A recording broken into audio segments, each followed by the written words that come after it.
दोस्तों, आपको अपने इस YouTube चैनल में स्वागत है। आज हम आपके लिए सोशल स्टडीज़ यानी आपके लिए भूगोल का चैप्टर नंबर 1 संसाधन एवं विकास लेकर आए हैं। संसाधन एवं विकास, इसमें देखिए इस अध्याय में क्या क्या पढ़ना है।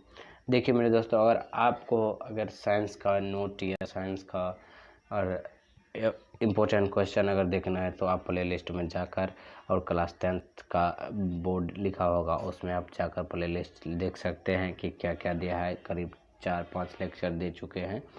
अब देखिए कि इसमें आपको क्या क्या पढ़ना है। पहले तो पढ़ना है कि संसाधन क्या है, संसाधन का वर्गीकरण, उत्पत्ति के आधार पर संसाधन कितने भाग है, समाप्य के आधार पर, स्वामित्व के आधार पर, विकास के स्तर पर और संसाधन का विकास, संसाधन नियोजन, भू संसाधन भारत में, भू संसाधन भारत में, भू उपयोग, भूमि के निम्नीकरण और संरक्षण उपाय, मृदा संसाधन, मृदा के वर्गीकरण, जलोढ़, काली मृदा, लाल पीली मिट्टी, लेटेराइट, मरुस्थलीय मृदा, वन्य मृदा और मृदा अपरदन। इतना चीज़ पढ़ना है हमको इस चैप्टर में। अब देखिए हम शुरू करेंगे। संसाधन क्या है। हमारे पर्यावरण में उपलब्ध प्रत्येक वस्तु जो हमारी आवश्यकताओं को पूर्ति करता है और जिसको बनाने के लिए तकनीक की आवश्यकता, जो आर्थिक रूप से संभाव्य और सांस्कृतिक रूप से मान्य हो, उसे हम संसाधन कहते हैं। समझ गए मेरे दोस्तों। संसाधन क्या है, जो हमारे पर्यावरण में जो उपलब्ध है वस्तु और हमारी आवश्यकताओं को पूर्ति करता है। और वो किस तरह पूर्ति करता है कि जिसको बनाने की तकनीक उपलब्ध है और अधिक आर्थिक रूप से वह संभाव्य और सांस्कृतिक रूप से वह मान्य है। यानी वो संभाव्य भी है और सांस्कृतिक रूप से मान्य भी, उसे संसाधन कहते हैं। तो संसाधन में क्या होगा, जल, मिट्टी, वायु। इसका एग्जाम्पल में क्या होगा, जल, मिट्टी, वायु एक्सेट्रा। समझ गए मेरे दोस्तों। अब देखिए संसाधन का वर्गीकरण जो है, वो संसाधन का वर्गीकरण इस प्रकार क्या है कि उत्पत्ति के आधार पर 2 भागों में बांटा गया है, जैव संसाधन, अजैव संसाधन। समाप्य के आधार पर नवीनीकरण और अनवीनीकरण 2 भागों में बांटा गया। स्वामित्व के आधार पर 3 भागों में बांटा गया, व्यक्तिगत संसाधन, सामुदायिक स्वामित्व के संसाधन और राष्ट्रीय संसाधन। और विकास के स्तर पर देखिए 3 भागों में बांटा गया है कि संभावित संसाधन, विकसित संसाधन और भंडार और संचित कोष, यानी 4 भागों में बांटा गया है। अब देखिए उत्पत्ति के आधार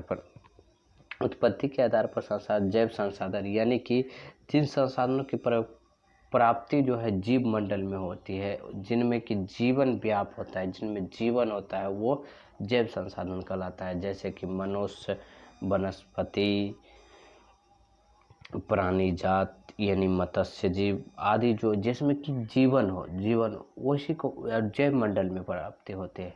समझ गए मेरे दोस्तों। और अजैव जो है वो निर्जीव वस्तु, जो सारे हमारे संसाधन अजैव संसाधन है, जैसे कि चट्टानें, धातु, लकड़ी, ये अलग। अब देखिए संभाव्य के आधार पर हम बताए थे कि 2 है, नवीनीकरण और अनवीनीकरण। नवीनीकरण संसाधन क्या है कि वे संसाधन जो भौतिक, रासायनिक और यांत्रिक प्रकृति द्वारा नवीनीकृत यानी नया यानी पुनः उत्पन्न किया जा सकते, वो क्या है, नवीनीकरण संसाधन। और ये कौन सा है, सौर ऊर्जा, पवन ऊर्जा, जल, वन्य जीव, ये सब क्या है कि नवीनीकरण, यानी इसे हम नवीनीकृत, नया यानी पुनः उत्पन्न कर सकते हैं। और नवीनीकरण वैसा संसाधन जिसे हम सिर्फ एक बार ही उपयोग करके बाद में वो खत्म हो जाता है, तो उसे हम नहीं उपयोग कर सकते हैं। और यह संसाधन जो बनता है, लाखों वर्ष लग जाते हैं इन संसाधनों को बनने में। जैसे कि तेल, कोयला, ये कैसे बनते हैं, जब पृथ्वी के अंदर लाखों सालों तक पेड़ यानी भूकंप आते हैं, उसी के चपेट में जब भूकंप आते हैं, उसी के चपेट में पेड़, मनुष्य आदि जानवर, लाखों चीज़ जो है लाखों वर्षों तक जम जाते हैं, तब वो ये उपयोग होता है, और यह एक बार वहाँ ख़त्म हो गया तो फिर वहाँ नहीं होता है, मात्र एक बार ही उपयोग कर सकते हैं, तो वो अनवीनकरण संसाधन हो गया। अब देखिए स्वामित्व के आधार पर, स्वामित्व के आधार पर पहला संसाधन है कि व्यक्तिगत संसाधन। व्यक्तिगत संसाधन क्या होता है कि जिन संसाधनों का स्वामित्व निजी व्यक्तियों के हाथों में होता है, यानी व्यक्तिगत यानी निजी व्यक्तियों, जैसे भूखंड, घर और जायदाद, ये निजीकरण हो गया। और मालिक निजी व्यक्ति होते हैं, यानी उसका मालिक, जैसे एक घर का मालिक वो सिर्फ वही है, और जैसे इसका पूरा देश का मालिक अलग होता है, इस घर का मालिक, तो ये निजीकरण हो गया।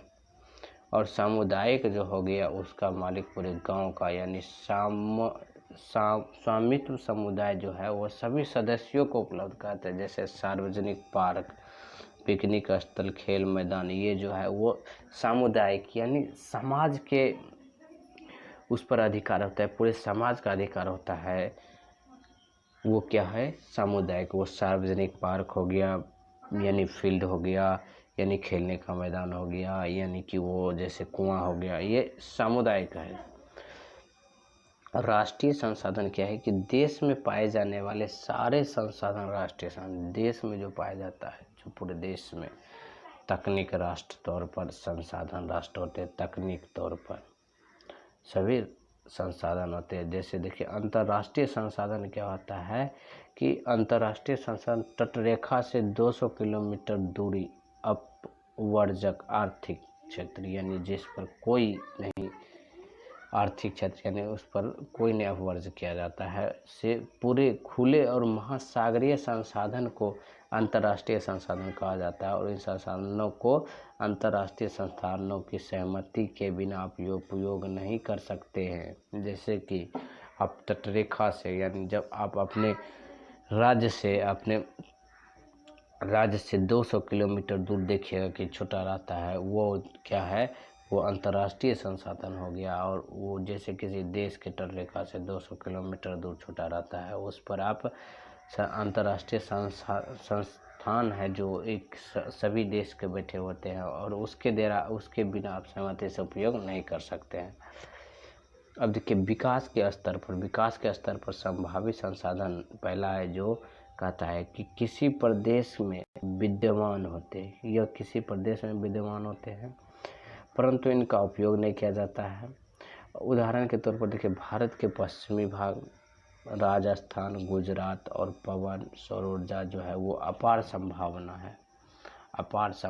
है जिसे आप इनका उपयोग नहीं कर सकते हैं, पश्चिमी भाग छूटा हुआ है उसी तरह। और विकसित संसाधन वैसा संसाधन जिनका सर्वेक्षण किया जा चुका है और जिनके उपयोग से गुणवत्ता और अधिक निर्धारित हो चुकी है, तो वो विकसित संसाधन हो गया। भंडार जो है जिसके संसाधन जिनका सर्वेक्षण किया जा चुका है परंतु प्रौद्योगिकी अभाव के कारण जिनका उपयोग नहीं किया जा सकता है। उदाहरण के लिए जैसे जल दो ज्वलनशील गैस, हाइड्रोजन और ऑक्सीजन के यौगिक है, जिसे ऊर्जा के मुख्य स्रोत का उपयोग किया जा सकता है, लेकिन तकनीक ज्ञान अभाव से ऐसा संभव नहीं है। तो यही क्या है, विकसित संसाधन। आपके देश को विकास के लिए आपको वो जानने के लिए, आपको जो वो जानते हैं उनका जो नॉलेज है उसका उपयोग, यानी उसको जानने के लिए, उसको करने के लिए जो है वो तकनीक ज्ञान अगर नहीं है तो वो संभव नहीं है। तो वही तकनीक ज्ञान ही को बढ़ाने के लिए वो विकसित संसाधन हो गया। अब देखिए संचित कोष जो है वैसा संसाधन जो भंडार का एक ही हिस्सा है। संचित कोष यानी भंडार का एक हिस्सा है ये, जिसका उपयोग जो है वो तकनीक द्वारा किया जा सकता है परंतु उसका उपयोग अभी तक शुरू नहीं हुआ है। जैसे बांधों में जल, वन, संचित कोष। संसाधनों का विकास, देखिए मानव अस्तित्व के लिए संसाधन विकास अत्यंत महत्वपूर्ण जरूरी है। जिस अगर संसाधन का विकास नहीं होगा तो मानव का अस्तित्व यानी समाप्त हो जाएगा। देखिए, ऐसा विश्वास किया जाता है कि संसाधन प्रकृति की देन है, इसीलिए मानव द्वारा इसका अंधाधुंध उपयोग किया जाता है, जिसके फलस्वरूप निम्नलिखित समस्या पैदा होती है। कुछ व्यक्तियों अपने लालचवश संसाधनों का ह्रास करता है और समाज में कुछ लोग जो है हाथों में संसाधनों का संचय, जिससे में समाज के दो हिस्से संसाधन संपन्न अमीर और संसाधनहीन यानी गरीब के बीच बंट जाता है और संसाधन को अंधाधुंध शोषण से वैश्विक परिस्थिति संकट पैदा होती है, जैसे भूमंडलीय ताप, ओजोन परत अवक्षय। जो कुछ दिन पहले कोरोना का जो आप सुने थे वो ओजोन परत का अवक्षय के कारण हुआ था और पर्यावरण का प्रदूषण और भूमि निम्नीकरण के ये मुख्य जो है वो है जो इससे समस्या पैदा होती है। और मानव जीवन की गुणवत्ता यानी वैश्विक शांति के लिए समाज में संसाधनों का न्याय संगत यानी बंटवारा आवश्यक होता है और संसाधनों के सही उपयोग के लिए सतत आर्थिक विकास करने की ज़रूरत होती है। अब देखिए कि सतत विकास जो है वो विकास के तात्पर्य ऐसे विकास है कि जो बिना नुकसान पहुंचाए वर्तमान विकास की प्रक्रिया यानी भविष्य की परिस्थिति की आवश्यकता का उपेक्षा न करें, यानी भविष्य में आने की उपेक्षा न करें कि वो होगा या नहीं होगा। अब देखिए संसाधन नियोजन, आप इसको नियोजित कैसे करते हैं। संसाधन नियोजन जो है वो संसाधन नियोजन एक जटिल प्रक्रिया है जिसका सोपान यानी जटिल प्रक्रिया है जो देश के विभिन्न प्रदेशों में संसाधनों की पहचान कर तालिका बनाना चाहिए और इन कार्य क्षेत्रों में यानी कार्य क्षेत्रीय में सर्वेक्षण मानचित्र बनाना चाहिए। संसाधनों का गुणात्मक और मात्रात्मक अनुमान लगाया जाना चाहिए, मापना चाहिए ताकि वो शामिल हो सके और संसाधनों का विकास योजना लागू करनी चाहिए ताकि प्रौद्योगिकी कौशल और संस्थागत नियोजन वो ढांचा तैयार हो सके और संसाधन का विकास योजना जो है वो राष्ट्रीय विकास योजना के समन्वय स्थापित करने चाहिए। ये सब आपके लिए ये नियोजन है संसाधन के लिए जो सरकार को करने चाहिए, अपने देश के हर एक नागरिक को करने चाहिए। अब देखिए भू संसाधन यानी भूमि एक महत्वपूर्ण प्राकृतिक संसाधन है जिसमें प्रकृति वन्य मानव आर्थिक ये सब जो है भूमि पर आधारित है और भूमि एक सीमित संसाधन है, इसे ना आप बढ़ा सकते और ना ही घटा सकते हैं। हमें जो है इसका उपयोग सावधानी और योजनात्मक तरीके से करना चाहिए ताकि वो सभी से जी सके। भारत में भूमि संसाधन जो है वो 43% जो है भू क्षेत्र मैदान है और कृषि और औद्योगिक के विकास के लिए इसे सुविधाजनक उपयोग करनी चाहिए और 30% भू क्षेत्र है जो विस्तृत रूप से पर्वत स्थिति है और यह वाराणसी नदियों के प्रभाव से ये सुनिश्चित करते हैं और पर्यटक विकास के लिए अनुकूल परिस्थिति में प्रदान करता है। ये परिस्थिति के महत्वपूर्ण है। 27% हिस्सा जो है पठारी क्षेत्र जिनके खनिजों और जीवाश्म और वनों के अपार संचय कोष होता है। थैंक यू, जय हिंद। आई होप कि आपको पसंद आया होगा मेरी क्लास। अब अगले के लिए आप अगले वीडियो आप देख सकते हैं। थैंक यू, जय हिंद।